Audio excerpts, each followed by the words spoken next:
It's Inside the NBA presented Are y'all really still on this? by Hyundai. It's one more look at the... Are you kidding me? Rolling. You're done.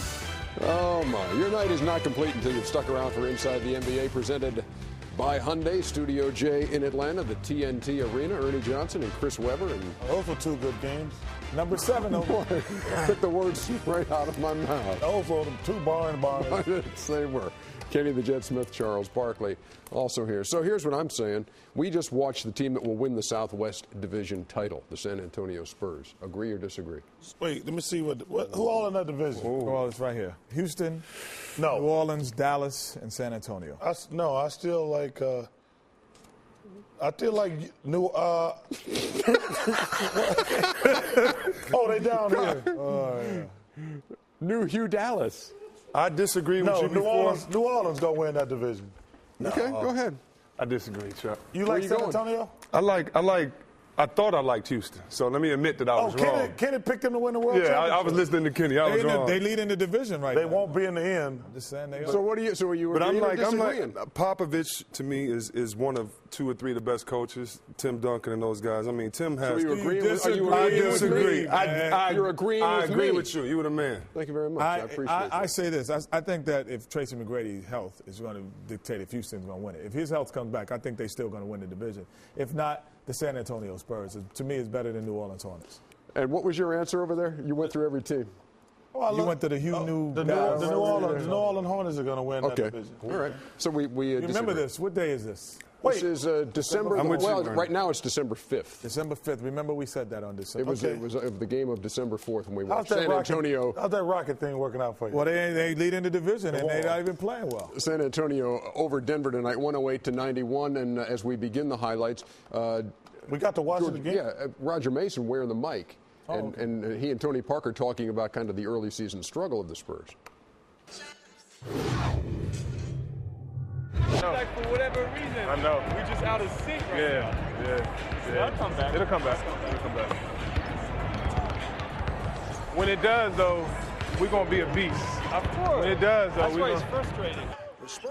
So when it does, they're going to be a beast. And tonight, Denver would say they were beastly You know what's enough. funny about that? Anything when Tony Parker said, "Of course," like we've been a beast already. Like, of course. Like, why are you telling me something I don't know? We are. a beast. He's not used to saying that when he was in D.C. Like, of course. You ain't watched the highlights on this?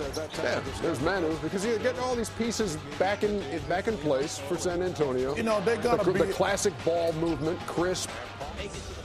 You know, they got Execution. they got to me arguably the best coach in between him, Jerry Sloan, and Phil Jackson has the best coach in the NBA. And the Red Rocket knocking down three-pointers. And they play defense. Like you said, and again, Chuck, you said earlier, you play defense, you have a chance to win every night. So even though they shot bad the last few nights, they know they're going to be consistent in defense. And that's why I think they're going to be around at the end. Yeah, your point, Kenny, earlier tonight about contesting every shot. Denver shot. Every shot, even those tough ones and ones that contested, there's a body in front of you, and they will sweat on you.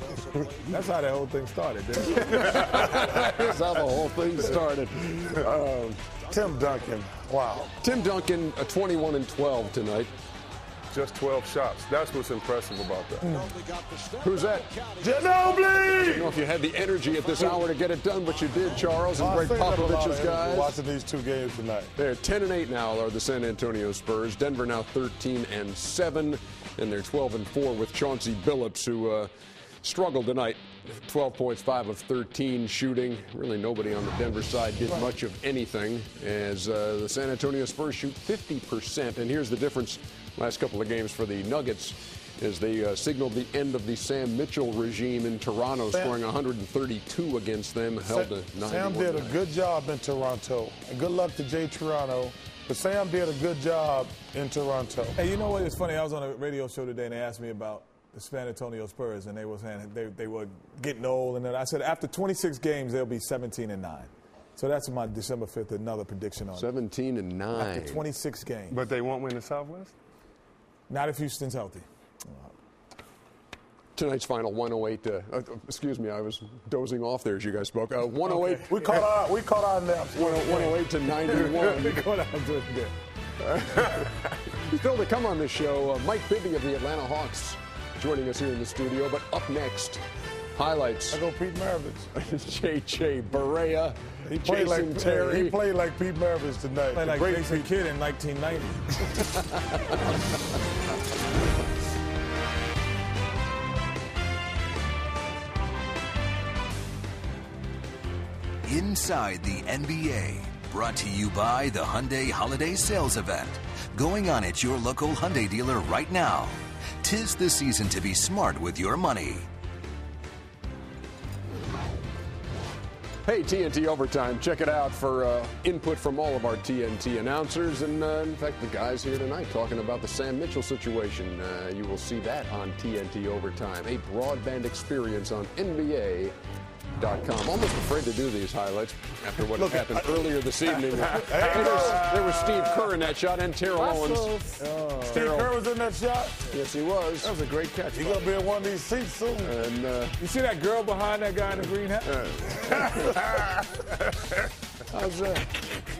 how's Terrell looking to you there, Jeff? That girl behind the guy in the green hat was Dirk Nowitzki with the finish. Dirk had himself a 39-point night, matched his season high. 6th time he's been over 30 this year. There's Brandon Bass. Big fella down low. I feel bad for you, Terry Porter. big fella. Come on, Ernie.